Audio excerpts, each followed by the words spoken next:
welcome back to Typecast Heroes, where we believe typology can save the world. I'm Amanda Fogelson. And I'm Jessie Miller, and today we are continuing our series on the cognitive functions.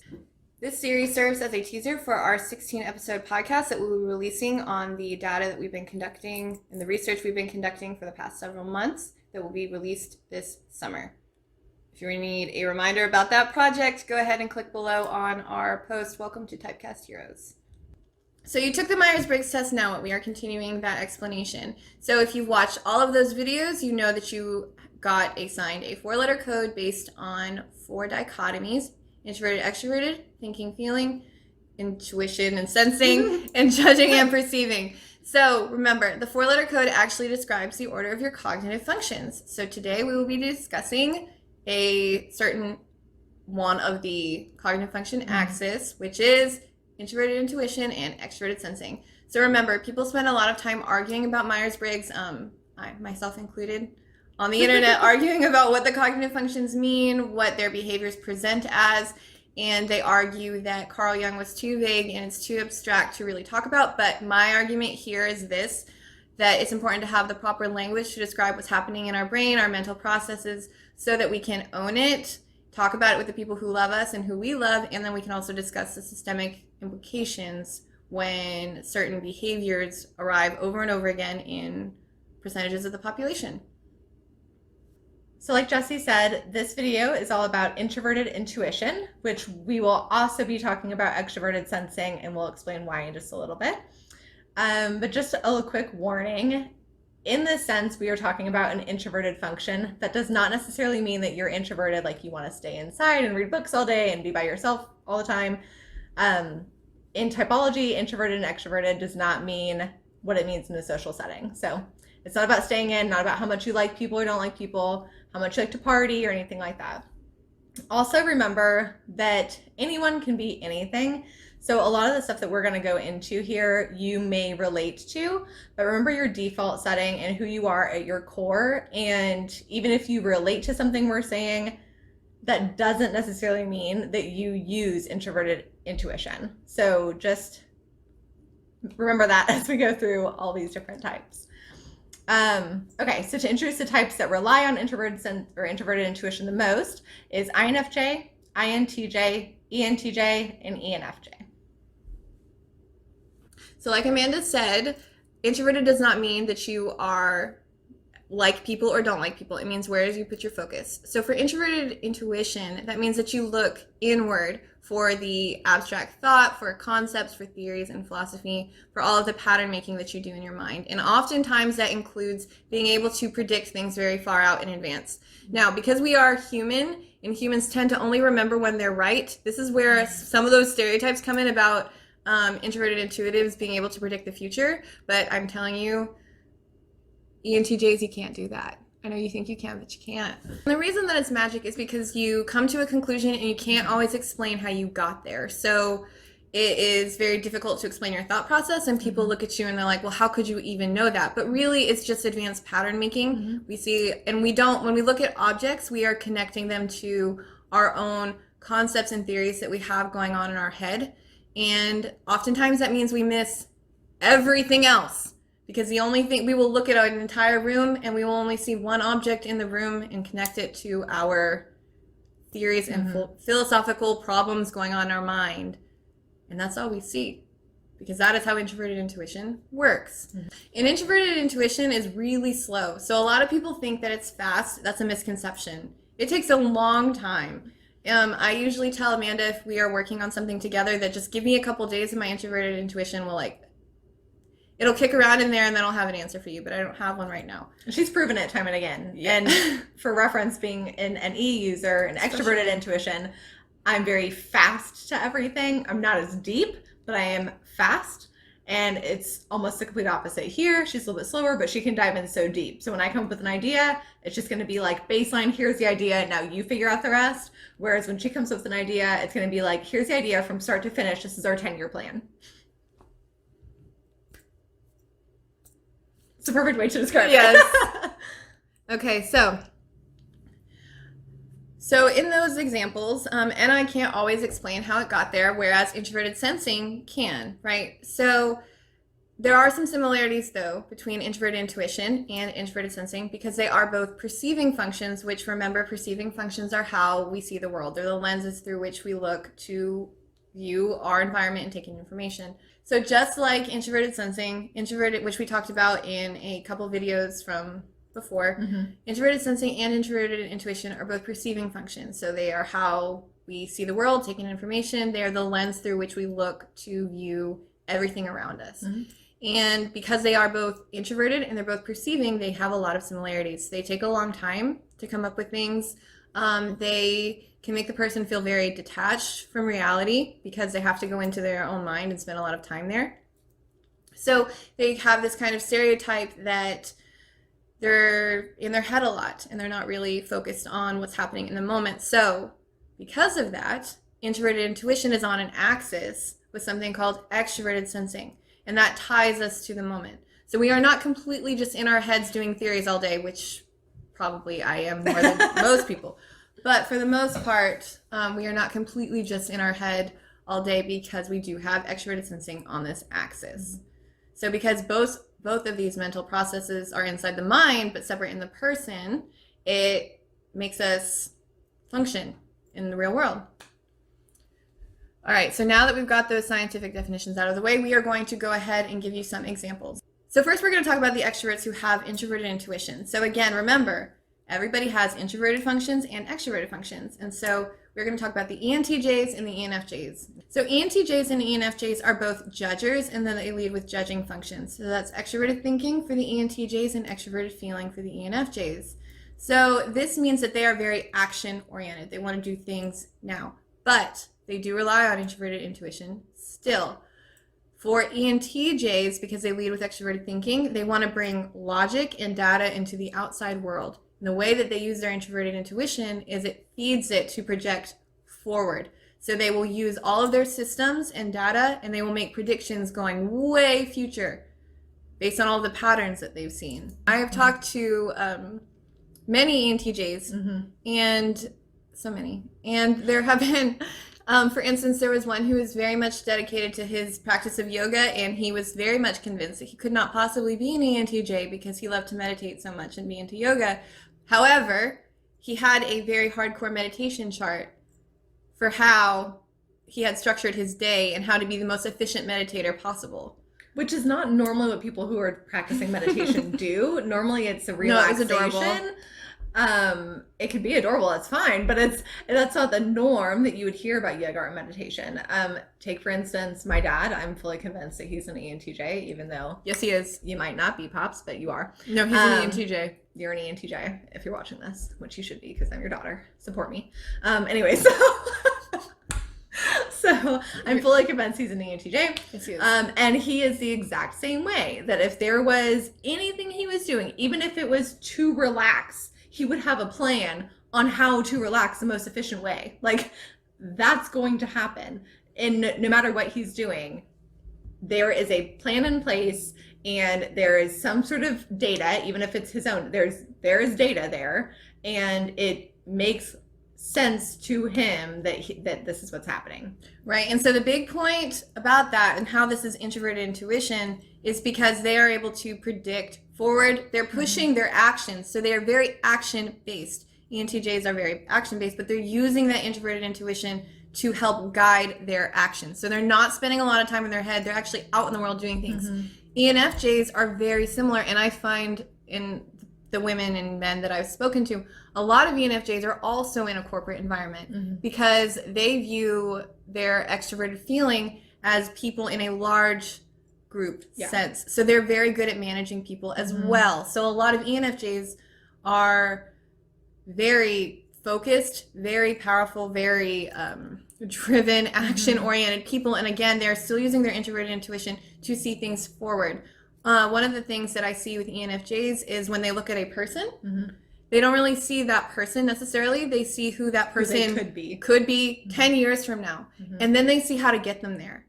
And so ENFJs have they have that same focus, they have that same drive, they have that same almost ambitious nature that an ENTJ would, but it is focused on something different. It's like people focused versus system focused. It's the third time that we've said the same thing in videos.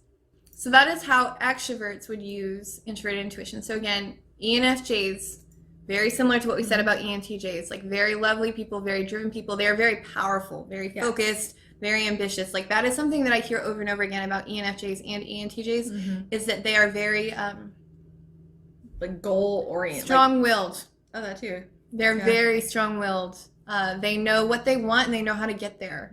So they use their introverted intuition to that end, which is very helpful. So the struggles that I see for both ENTJs and ENFJs is, for one, no one really gets them because there just aren't a lot of them, quite frankly. ENTJs are less than 2% of the population, and if you're a woman, it goes down even further.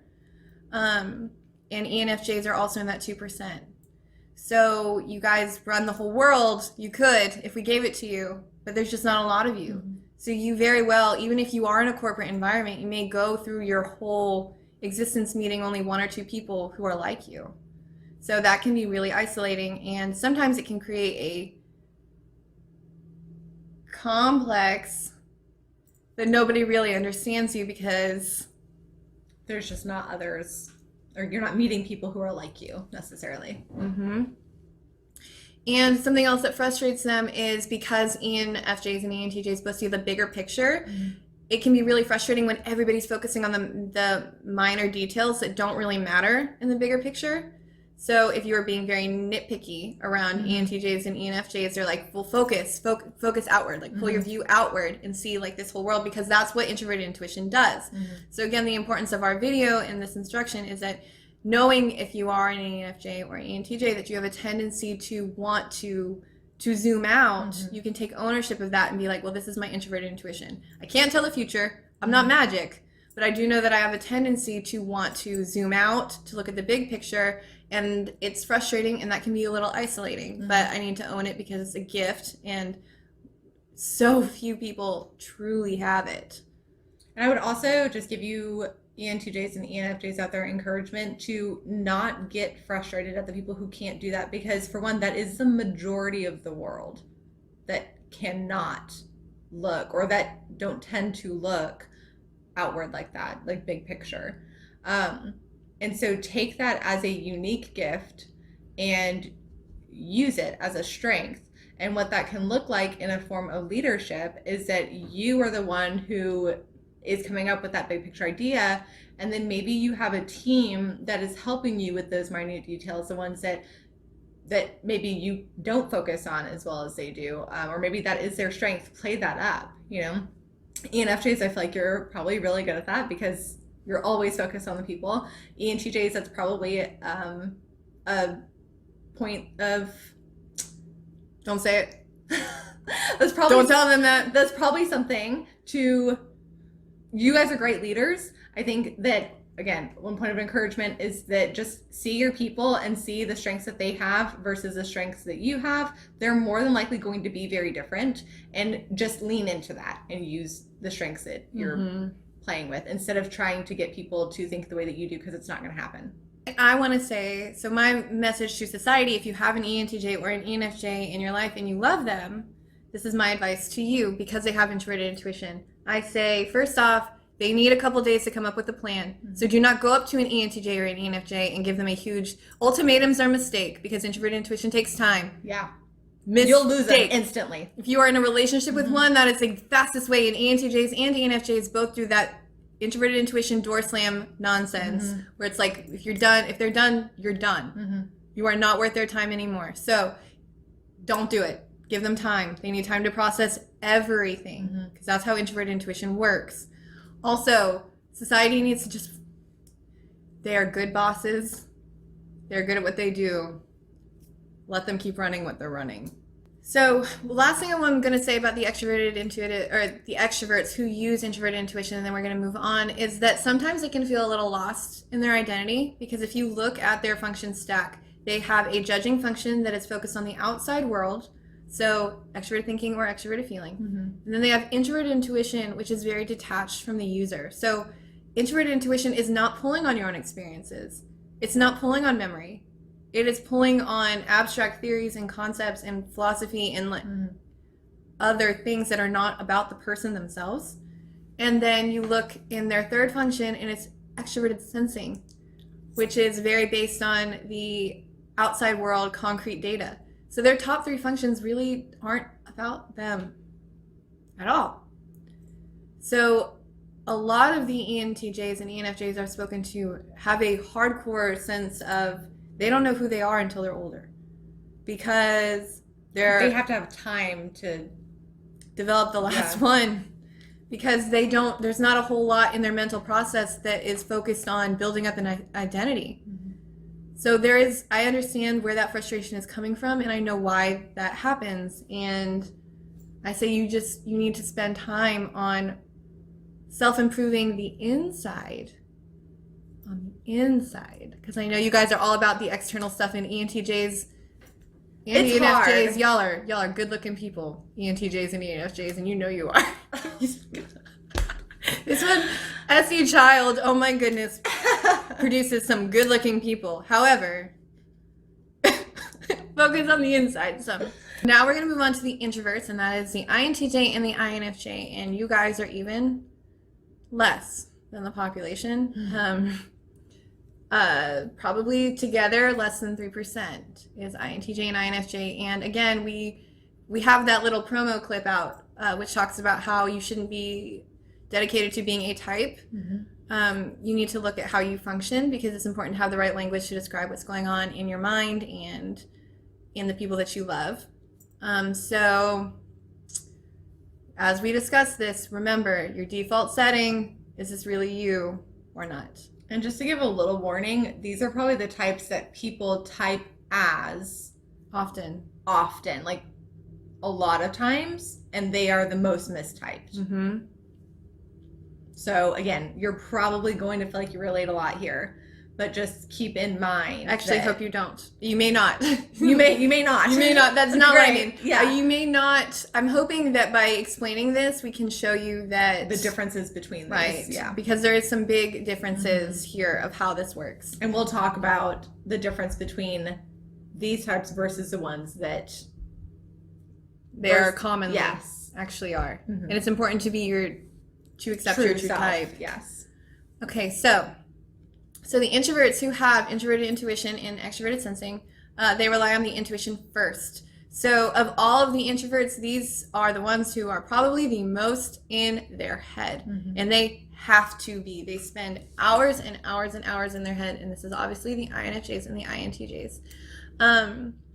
So the way that they use these functions is very different from the extroverts, because the extroverts are very action-oriented. And with the introverts, you often don't know what's happening for them, because it's all in here. It's all inside their mind. And so you're not always sure what they are doing to go through that process. You don't really see it as often. And they're usually not ready to talk about everything until they have it near perfect in their minds. That is true. So you have to give the introverted intuitives like time. Even more time than the extroverted ones that are using this. So for the INTJs, because they have extroverted thinking as their second, the way that they use this is they spend a lot of time thinking about the theories, the concepts, the patterns, and the future pacing. And they use that extroverted thinking to apply systems to these theories and concepts in their minds. So I have some INTJs that I talk theory with, and I love them very dearly. So they want systemic ways to go through the Carl Jung psychology, and they want to organize it, and they want taxonomies, and they've got all these ways to fix it, versus an ENTJ who uses introverted intuition to actually fix like physical things, to make a rocket ship or to organize money at a bank or something like that.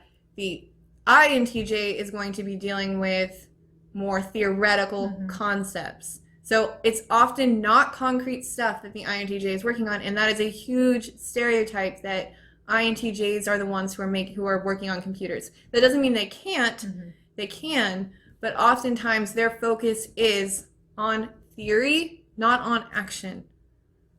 That is where they thrive, because that is how their brain works. So for the INFJ, it's very similar in that they have their introverted intuition, and then their judging function is extroverted feeling. So they want to apply their concepts to people and to morality issues and to religious issues. That is where their focus is.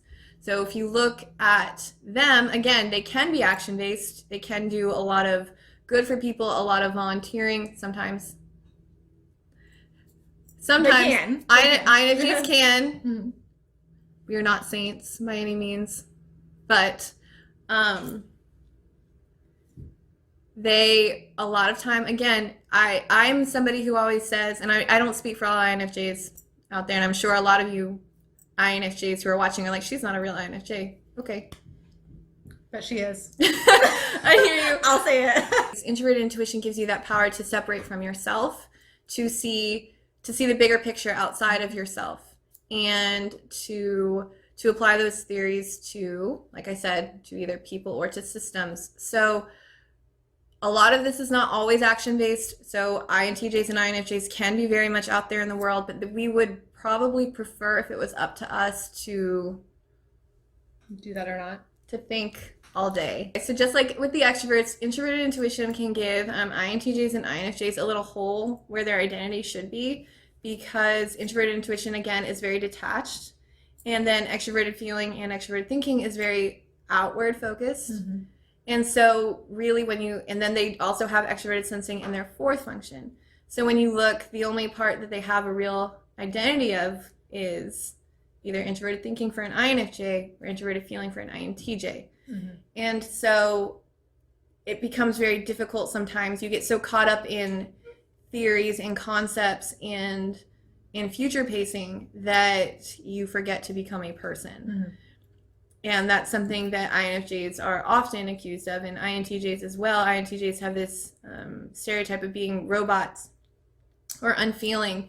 And in my experience with true INTJs, they actually have more emotions than INFJs, because INFJs don't give themselves that room. Tend to not give themselves that room, because INFJs don't have feelings for themselves or even room for that in their identity, in their top functions, in their ego. So it's just, these are things that are stereotypes that just don't play out in actuality. Luckily for you, maybe, or unluckily for you, society, INTJs and INFJs are very uncommon. So you will not have to deal with the introverted intuition very often. However, when you do, again, give them their space. They need it. And also society there needs to be a place for them to deal with their thoughts and their theories and their predictions. Like, those needs to be accepted, because that's what they want to do. They are big thinkers, and they want to think all day long. And if you don't want to think all day long, you're probably not one of us, because introverted intuition won't let you out otherwise.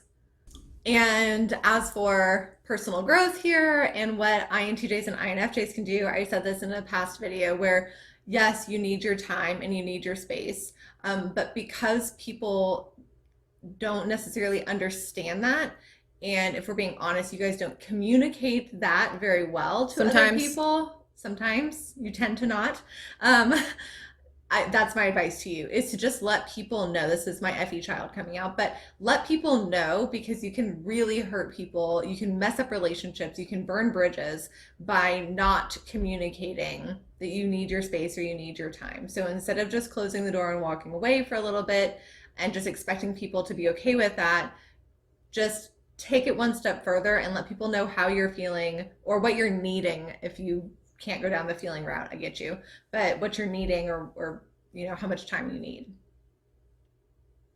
So what is important about this is, again, for the true INFJs and the INTJs out there, is to own your introverted intuition, because you can see things that nobody else can and nobody ever will. And you have a very valuable gift to academia and to the future of society if you can learn how to own it and to appreciate it and to bring out your thoughts forward into the world, because that's what extroverted sensing, which is on that axis, wants. It wants to bring out our ideas into the world. So own it and love yourself with introverted intuition. It's important to love both introverted intuition and extroverted sensing, because being a human is hard, and this makes it a little bit easier. So hopefully you liked this, and this gave you a little bit of a clear understanding of your type. If you are still confused about your type, please contact us, and we will talk to you and work you through your type and help you figure it out. We still need 100 of each type. As of this morning, there was over 600 people in 66 countries. We got 2 new countries today. We got Ecuador and what did I say? Peru? No, Peru, and what was the other country this morning? Zimbabwe. Zimbabwe, that's right. We had a participant from Zimbabwe today, so it's pretty exciting. Means, we still need 1,000 more people. So, yay for the small win. I'm really bad at celebrating this. So, yay for the small win. But this is actually a big win. But we also still need 1,000 more people. So please contact us and let us talk to you. Thank you for watching Typecast Heroes.